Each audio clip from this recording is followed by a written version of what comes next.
देखिए question number 6 कितना दिया हुआ 8x प्लस 4 बराबर, उसके बाद दिया हुआ कितना, तो यहाँ पे दिया हुआ 3 गुना x माइनस 1 ब्रैकेट बंद है प्लस 7 है। तो कैसे सॉल्व करेंगे, देखिए यहाँ पर सबसे पहले गुना में दिया हुआ, तो ऐसे हम लोग क्या करेंगे, पहले इस समीकरण को ही सेम लिखेंगे। 4 प्लस कितना 3x, क्योंकि देखिए 3 इधर इसके बाहर में है, 3 एकम 3 प्लस 7। अब सॉल्व हो गया। अब क्या करेंगे, जो चर वाले एक साइड अचर वाले को एक साइड, तो यहाँ पे देखिए अचर कितना एक ही है तो कितना 3x हो जाएगा। अब उसके बाद कितना -3 प्लस 7 और प्लस माइनस माइनस सॉरी यहाँ पर प्लस दिया हो तो इधर माइनस हो जाएगा। अब क्या करेंगे, अब देखिए कितना आ जाएगा, यहाँ पे 8x में से 3x घटेगा, कितना आ जाएगा 5x।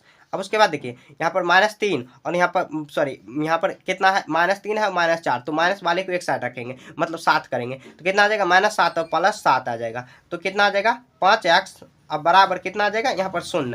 अब x का वैल्यू निकालेंगे तो x 0 बटे कितना आ जाएगा 5, तो कितना x का वैल्यू कितना आया 0। 0 में कोई भी संख्या से भाग देंगे तो 0 ही आंसर इसका आ जाएगा। अब जांच करने के लिए क्या करेंगे, वही जांच क्वेश्चन लिखेंगे, जांच। तो अब लिखेंगे x बराबर 0 समीकरण में रखने पर।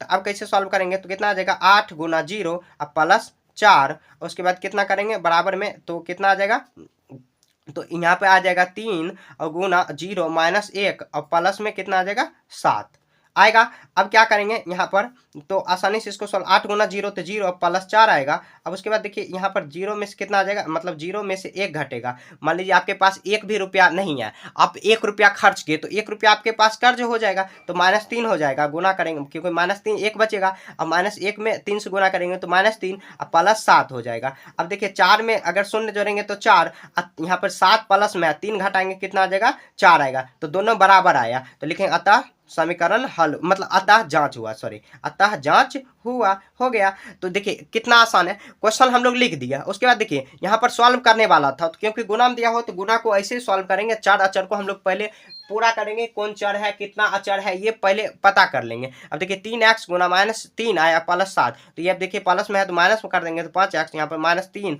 प्लस 7, ये जो प्लस में है बराबर की साइड लाएंगे तो माइनस हो जाएगा। उसके माइनस सॉल्व करने के बाद 5x, यहाँ पर कितना आ जाएगा माइनस में प्लस करेंगे तो 0 आ जाएगा, x बराबर 0 और यहाँ पर x बराबर 0। तो जांच की, जांच करने के बाद जो आया समीकरण को, जो 0 आया वैल्यू, x का वैल्यू आया, उसी को समीकरण में फिर से रखने के बाद दोनों बराबर आया, तो मतलब जांच भी हो गया और क्वेश्चन भी सॉल्व हो गया, मतलब समीकरण भी हल हो गया और जांच भी हो गया। तो आपको क्वेश्चन नंबर 6 इस तरह सॉल्व कर देना है।